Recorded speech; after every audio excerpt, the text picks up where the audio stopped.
Your presence has been detected and recorded. Thank you.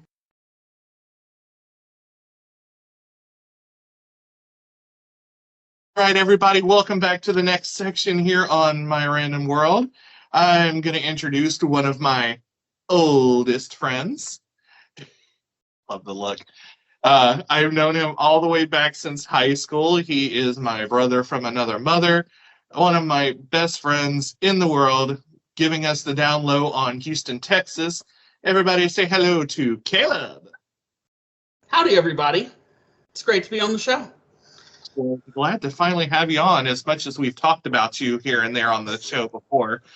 If you've listened to us on the podcast version, you have heard his name before. He's infamously famous of sending us the treats from Buc-ee's. That's true. I did do that. And I was surprised that y'all liked the chili limon flavored that I sent. It's actually really good. The beaver nuggets are the best, though. The beaver nuggets, yeah. Those are very popular. You got one in St. Augustine now. Really? Not very far from you. I haven't made it up there yet. Which is another place we'll have to talk about on a future travel show, because I love St. Augustine. All right, so we'll go ahead and get this ball rolling here. So just to let everybody know, how long have you lived in Houston now, Caleb? It's been 12 years. Wow, has it been that long? I moved here in 2010. Yes, sir. March of 2010, actually. It was March 10th, so it's been 12 years as of yesterday. Wow. That's good timing. Yeah, very good timing, actually. Yeah, because I remember I actually came over to visit in 2010. The first year I was here, yeah. And you got to take me around, so some good stuff. We'll go through some of those and just kind of get a feel of what we ought to look out for. Okay. So, of course, we all love to eat, obviously. I've talked about food more times on our channel than anything. So, what are some of the best restaurants that you enjoyed over in Houston that we shouldn't miss? I kind of made a list, just so I wouldn't forget, but I'm sure I'll think of more things as I go through the list. And I also tried to include local places to either Houston or Texas, specifically, not chain restaurants throughout the United States. You won't find that on here.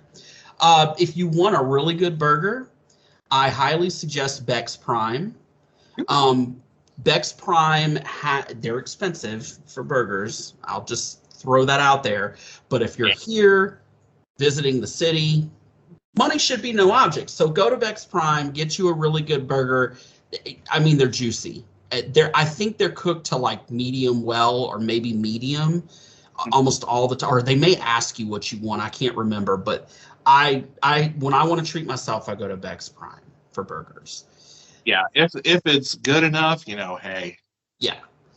As far as Mexican, or what we like to call Tex-Mex, you could go to, there's a ton of places, but one of the better places for food and strong margaritas, because that's important, is El Tiempo Cantina. It's expensive.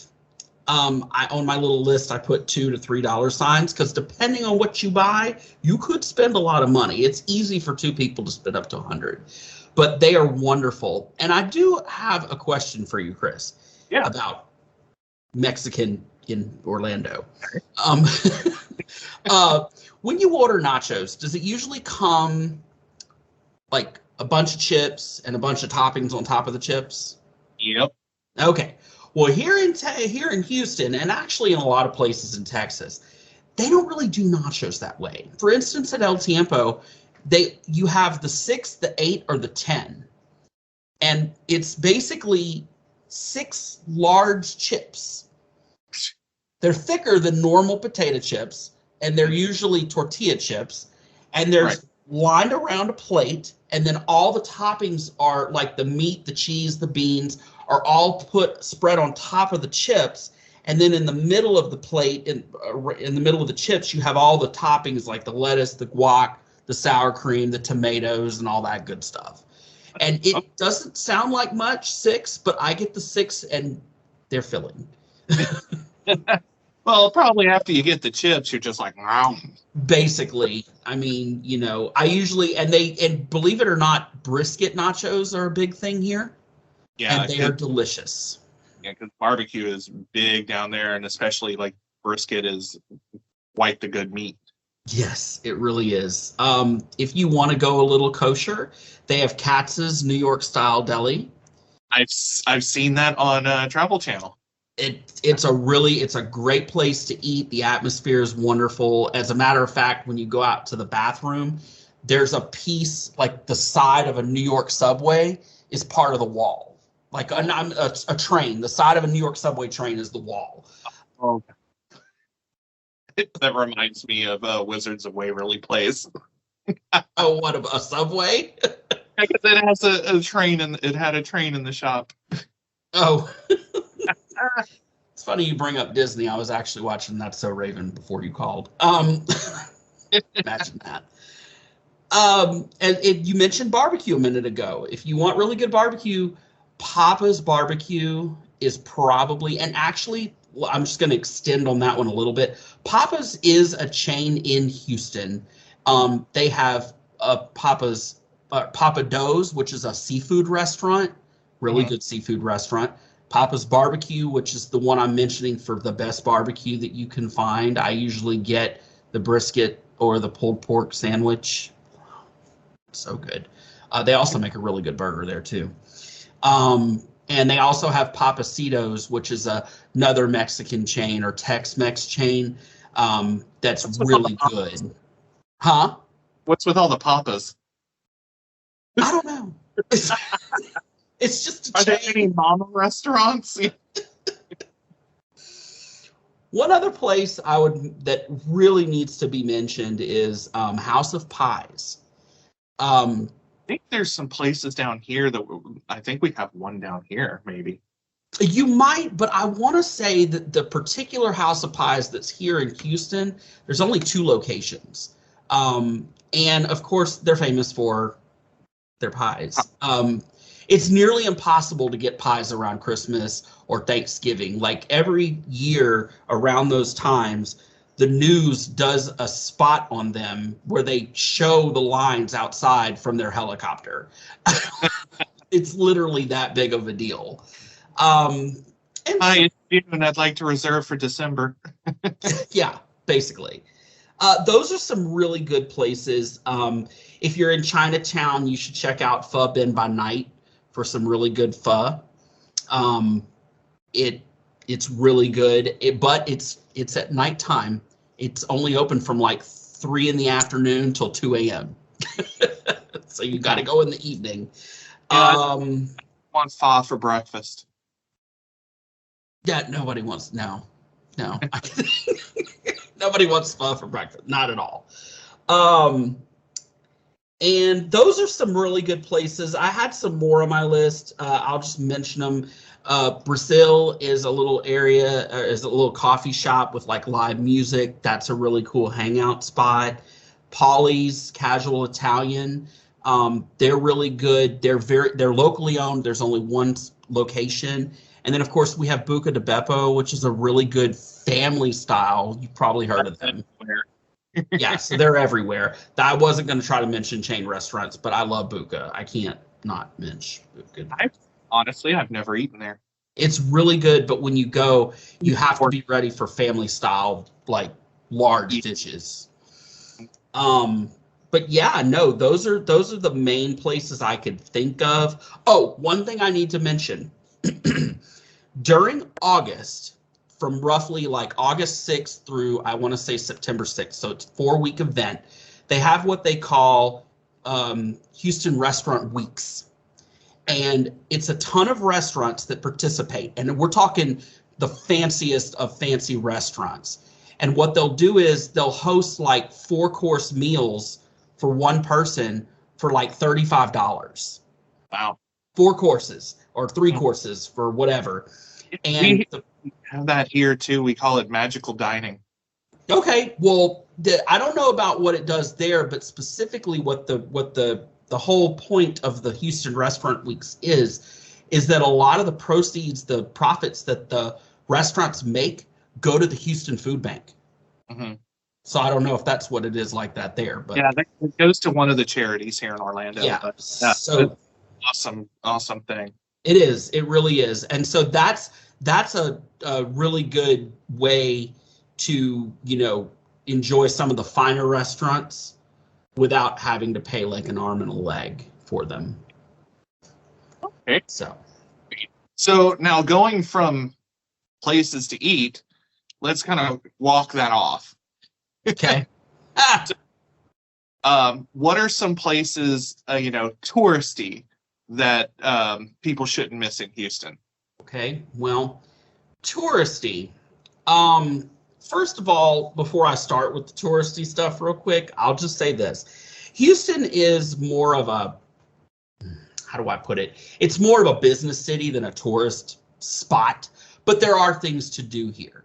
NASA is one thing that people don't really, always associate with Houston, and you can go there and tour NASA.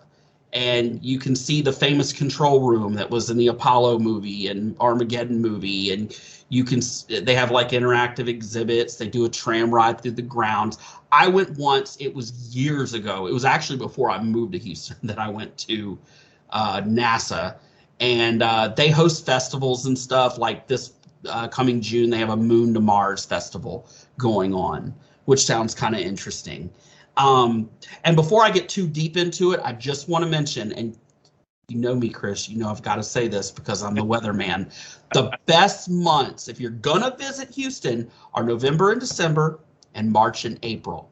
And if you visit in November, December, you get to take advantage of all the stuff that goes on for the Christmas time period. And then in March and April, we have a bunch of festivals and parades and stuff that I'll kind of mention later on. So Space Center Houston, one thing to go check out. The only thing you got to remember about that one is if you don't have a ride, be prepared to take like a 40-minute Uber ride because it's like 20 miles south of downtown. So it's not real close to like the center of the city. And by the way, this is the city in the background for those of you. I'm going to mention this one, but you're going to remember this when I mention it, Chris, because it was kind of a flop for you and I. I'm going to mention the museum district. Okay. Yeah. But do you remember you and I went to the Houston Museum of Natural Sciences? Yeah. And it was I don't remember. I remember it being okay. It was a little lackluster. Standard, history museum, I've been since then. They had a great exhibit, an Egyptian exhibit, not too long ago. That was very interesting. And I loved that. And since you and I have been, they added a butterfly center. Like I think it's an actual butterfly habitat. Oh wow! Built, and so you get to go in there, and I guess you interact with the butterflies and stuff. Some other museums worth mentioning: we have a Holocaust museum, a museum of fine arts, of course. We have a health museum. I assume that's because we have the largest medical center in the world, right? Houston. Yeah. So we have a health museum. Contemporary arts, we have a sculpture museum, and for those of you with the kiddies, we have a children's museum. One thing I wanted to make sure that we mentioned, because I actually really found this fantastic when I was there, was I think you called it the wall, the water wall. The water wall, yes, that is in the Galleria area. Mm-hmm. You and I must have gone to the Galleria and walked over to the water wall from there. Yeah, I believe so. Would be my guess. Yes, the water wall is a really cool attraction. It's mostly for photo ops, and it's free. That is one thing I forgot to mention about the museum district. You need to check their websites, but on Thursdays they have free admission at certain times for all the museums, including the zoo, by the way. Yeah, you can get the zoo for free for certain times on Thursdays. It's like huge. Yeah. But the water wall is near the Galleria, and of course, if you're going to go to the water wall, you may as well go take a stroll through the infamous Galleria. If you can ice skate, by all means. Yeah, that really surprised me. I was like, there's an ice skating rink in Texas. There's actually... Isn't there two in there? There's one in the Galleria, and there's one in Memorial City Mall. So we actually have two different ice skating rinks in separate malls. And if you catch certain times at Memorial City, you will catch hockey players out there doing their thing. Oh, and before we go too much further, explain exactly what the water wall is. It's just, the water wall is a large fountain. I would guess it's like 30 feet high, maybe taller than that. I'm kind of looking at you, Chris, because you kind of remember it. It's very wide, and it's kind of enclosed by like these little archways that go around one side. And when you walk up to it, you get close. It's misty. It's very misty.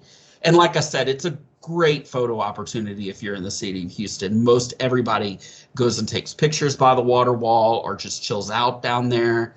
It's really nice. And like I said, it's in the Galleria area. So if you're over there, you may as well hit up the Galleria too. Yeah. And I'll go ahead and I'll put up a picture of the wall here. So camera noise. Yes, find a good picture of the water wall and put it up. That'd be great. We recently, we have a lot of indoor things that I had put on my list. I put NASA, the museum district. We have a great theater district, Chris. I think you would like that. It's rumored.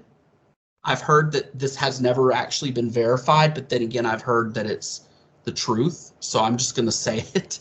That we're the second largest theater district by number of seats in the country, only behind New York. Oh, nice. Is what I've heard. Again, I have no way of verifying that, but we have the Hobby Center, Jones Hall, Alley Theater, Wortham Theater, the Houston Grand Opera, and the Houston Ballet are the ones I've found. There's probably more. Yeah. But you should, if you're in Houston, definitely look up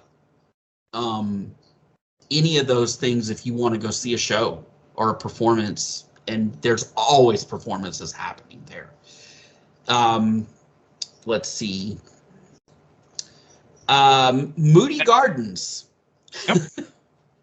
Have you heard of them? Yeah. Moody Gardens. That's not in Houston. That's actually in Galveston. Now, we could do a little segment on Galveston, but this is the only real thing I'm going to touch on in Galveston. It's 3 large pyramids. You can't miss it. When you're driving onto the island, there's 3 big pyramids. One is an aquarium. One is a rainforest exhibit. The other one is an interactive, like, adventures kind of exhibit pyramid thing. Every year during Christmas, this goes back to the November-December timeframe, they have a festival of lights. I can't speak from experience because I've never been, but it is on my to-do list. And I know that I've heard rave reviews about the Festival of Lights. My boss, God, I hope she's never going to watch this, but my boss is hard to please. And she loves the Festival of Lights so much that she goes back with her daughter almost yearly. And so I love anything with pretty lights and interactive stuff. That sounds absolutely amazing. And they even have zip lines. Would you do that? Maybe. What I would, yeah. Trying to do it in Vegas, too heavy. So those are the indoor things that I kind of found. I found some outdoor stuff too. If you want me to touch on that, or did you have something else you wanted to ask? Because I've just been talking. Mention a couple things, yeah. Okay. So recently in Houston, we actually, about a year and a half ago, they opened their first botanical garden. It's large. They purchased an entire golf course, an entire 18-hole golf course. Now they haven't filled it, but I think the plan is to eventually, build out onto the further into the golf course. They have a lightscape attraction during Christmas time too that starts in November. I didn't go, but I saw some pictures and it looked really pretty. But I have been to the Houston Botanic Garden and it is a lot of fun. It's very, very pretty. It does kind of suck though, because our winter freeze last year killed a lot of their plants, but they've come back. The Miller Outdoor Theater. Did I show you this when you were here, Chris? Do you recognize that? I think so. Is that isn't that the one that looks kind of like the California Bowl, where you have like the outdoor concerts and shows? Yes. Yeah. Yes, the Miller Outdoor Theater. It's located within Herman Park. It's walking distance from the museum district. So if you're in the museum district and you're doing the museums and it's the evening, right after you eat dinner, you could walk over to the Miller Outdoor Theater, and it's an open grassy area, just a big, what do you call those? Amphitheater space. And the Houston Symphony plays there. They're a must-see if you're able to watch them. It's always free. If you don't want to sit on the lawn, you can actually reserve seats. They don't cost anything to reserve the seats. It's first come, first serve. And they do performances roughly from April, again, one of the months I mentioned to come, all the way through August. Right. I don't usually go in August because it's hot as hot as heck, yeah. Hot as heck outside. Yeah. Of course, right next to the Miller Outdoor Theater is the Houston Zoo, if you wish to go to the zoo. And they have Centennial Gardens. Herman Park is right there. They have a mini Japanese garden within the park. It's closed off on its own, but all of this is free. It's just free for anyone to visit. And in the Centennial Garden, and Chris, when you get a chance, if you are able to Google it, you can look it up. They have a spiral walking path on a hill, and it goes up kind of like a cone, and at the top there's a little water feature, and it cascades down one side as a fountain or a waterfall kind of. It's really cool looking. It's like a centerpiece of the park, if you will, and they have like rose gardens and all that stuff in there. And let's see. I'm not going to mention that one. I'm really well, actually, with that, we can actually move along to if you actually have any local haunts that some people may not know about that people may want to see while they're there. Local haunts? Well, places that locals go to, that might be off the beaten path from the tourist stuff.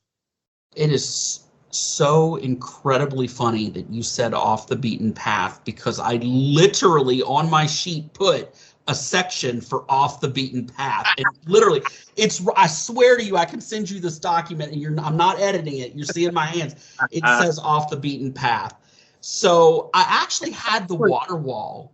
That's what 20-something years of friendship does. Yeah, right? It does. It's like I actually had an off the beaten path. The water wall was one of the features that I had mentioned on off the beaten path. I'm going to talk about, so we have the Buffalo Bayou Park cistern. Okay. I love it. That was beautiful. Well, I showed you the park, but since you were here, they opened a new, I guess you could call it a new attraction. It used to be the old cistern that held like Houston's water supply back in like the early 1900s. And what they did is, and if you get a chance, maybe include a picture of this too, because the picture, it's really cool looking.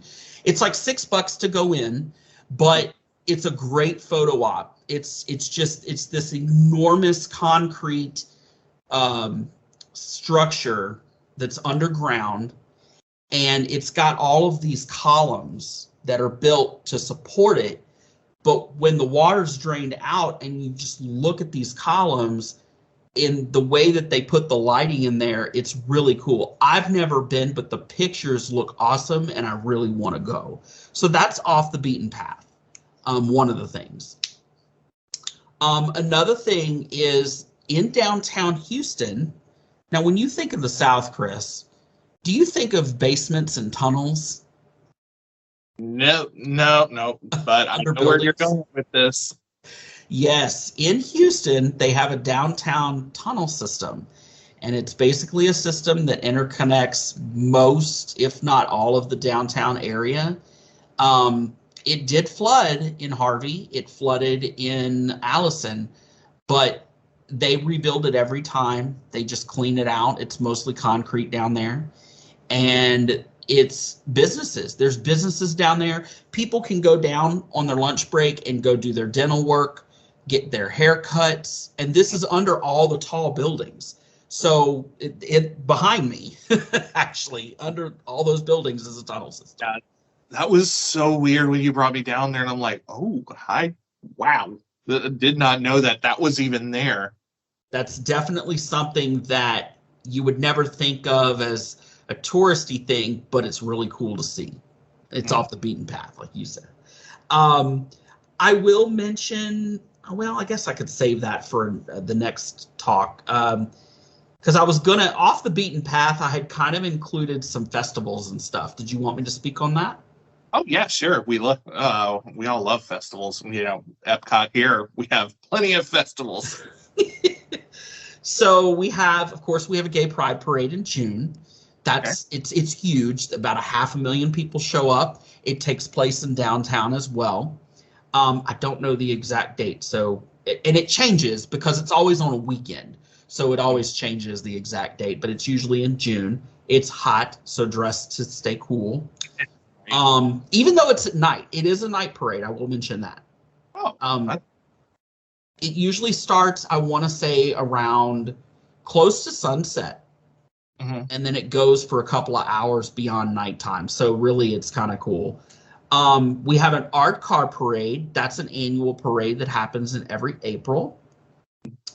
It's basically where people deck out their cars in whatever. I mean, they have a big rooster that comes down the road. It's like made out of tin. God, I can't think of any right now. Oh, Dias de los Muertos, a car with the Day of the Dead like decorations all over it. I mean, those are just two tiny little examples, but it's a long parade of very weird cars. And if you're lucky enough, even when it's not art car parade season, you will see them around Houston because people actually use them and drive them around as their own vehicles.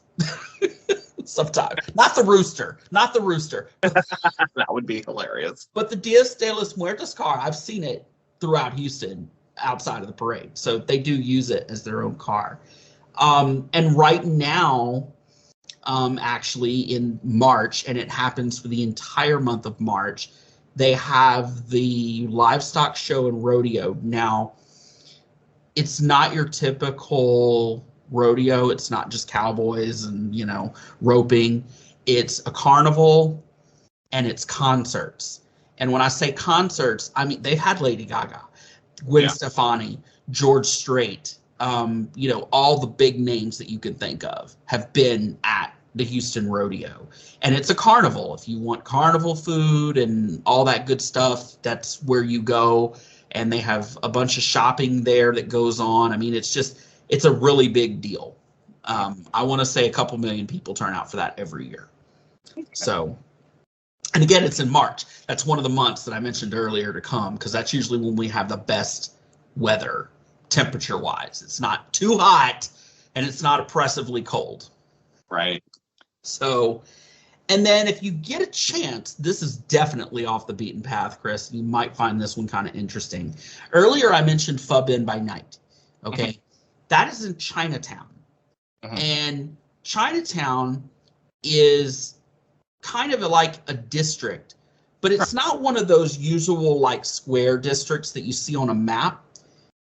It's like a 7-mile stretch on a single road called Bel Air. The name of the road is Bel Air, and if you just drive down it, you're gonna see something that you probably gonna want to stop at. Tea places, different pho places. They have the Hong Kong City Mall down that road. I used to live walking distance from there, so we would walk over to the Hong Kong City Mall sometimes. It's I mean, if you have some time to kill and you're just curious, go over there. It's a little, and when I say off the beaten path, it's about 13 miles to like the southwest of downtown. But most of the things I'm mentioning are pretty close to the central like city itself. Oh, and one more thing I should mention about Houston. It's huge. So so be prepared to build in 20 minutes for any given ride that you might take, okay, as part of your day. Definitely. All right, so heading into the last part here, let's talk about the nightlife. Oh. And what are some not missed places people ought to check out if they want to have some fun after dark? Some fun after dark. Well, recently they opened a place called Post Houston. It sits on the corner of downtown, and it is a venue. It has what they call a sky garden on the top, and it's like a chill place with music where people can hang out. I want to say they have a club in there. I know they have a music hall. I haven't been yet, but it's that new, and I haven't had a chance to go yet. But if you want to check out the Montrose area, is the gay district. They have Blur nightclub. They have JR's. The Eagle is a good place to go dance. They also have, I want to say, Rebar, which is a really good place to go dance. If you want to go country western, for gay country western, Neon Boots is the name of a club that's out. It's a little further away from the main gay district, but it's out off of 290, and it's called Neon Boots. They do free line dancing lessons on Thursday nights, and ever at 8 p.m. Yeah. Nobody's line dancing at 8 a.m. And then Friday night is Tejano night, which is basically like a Latin night. They play a lot of Selena and other Tejano type music. And then of course Saturday is like country, just country music. They have a popcorn machine too, and I love it. And the popcorn's free, by the way.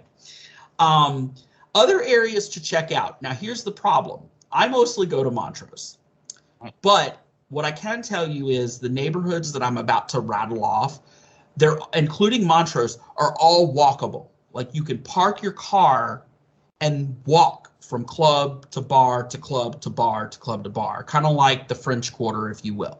Right. So Midtown, extremely popular. I highly recommend taking an Uber into Midtown. Do not try to drive in park. You will get stuck in traffic. It's going to be a nightmare, but it's a great place to go and hang out and just hop from bar to club to bar to club. There's dancing, there's drinking, there's people out there everywhere. You know, Midtown's great. If you want a little more relaxed, but I would say upscale, the Heights, not Washington Street. What's the name of that street? White Oak.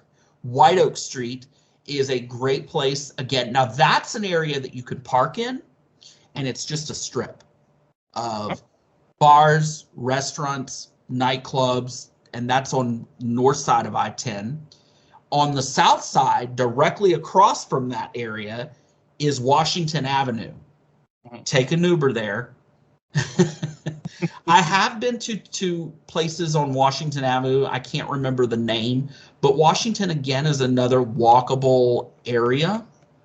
I mean, it's one of those streets you can drive down and you can hear the music from the clubs and the bars and everything else that's down there. And there's also all these places that I'm mentioning have integrated restaurants in them, so you can eat and do your thing.